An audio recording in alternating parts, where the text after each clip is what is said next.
So welcome to video number 3 for week 6. So I'm starting at slide 12, and these slides walk you through, I'll have them on the screen during MS Teams, our meeting on Wednesday, to help you understand how we're going to do this in-class activity, because this will be mostly what we do during the Wednesday class. So I've got the links here to 3 job postings, and I'll give everyone a moment or two to look at the job postings and then go to a breakout room that I assign for the job posting that you think you are most qualified to do. And then once you get in there, hopefully there's 4 people in each room, then you'll divide into groups, Group A and Group B. And Group A will be the candidates for the job.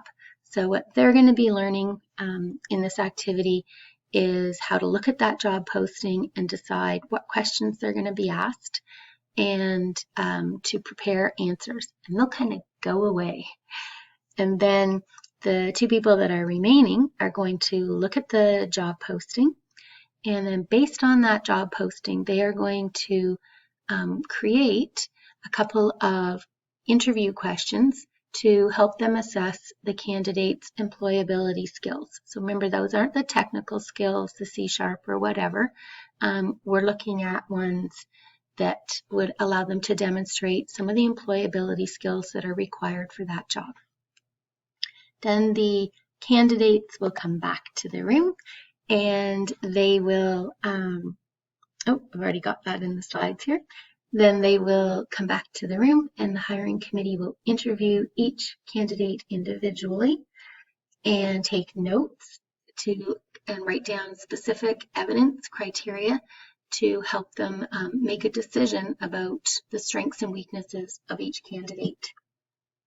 Then they will chat, the members of the hiring committee, and discuss what they observed or what they heard, and come up with a decision about which candidate should be selected. They'll call the candidates back into the room, and they will give them feedback, just like you'd have to do if you were a member of a hiring committee and you were hiring an internal job candidate. They're going to, like I said, communicate their feedback with 2 things that the person did well and maybe 1 thing that they would suggest to improve on. Okay, and that's pretty much how we're going to do the HR Part 1 and HR Part 2 activities. So in HR Part 1, you're going to use Flipgrid, and I've got a link here. Remember, you're accessing it with your DC mail address, and you can choose one of these Flipgrids and answer 1 of the questions. Okay, and your classmates the following week after the 14th are going to give you feedback. So remember to make sure that you answer it using the STAR format and do your best to make a good first impression. So pick 1, only 1, and give me about 30 to 60 seconds of an answer.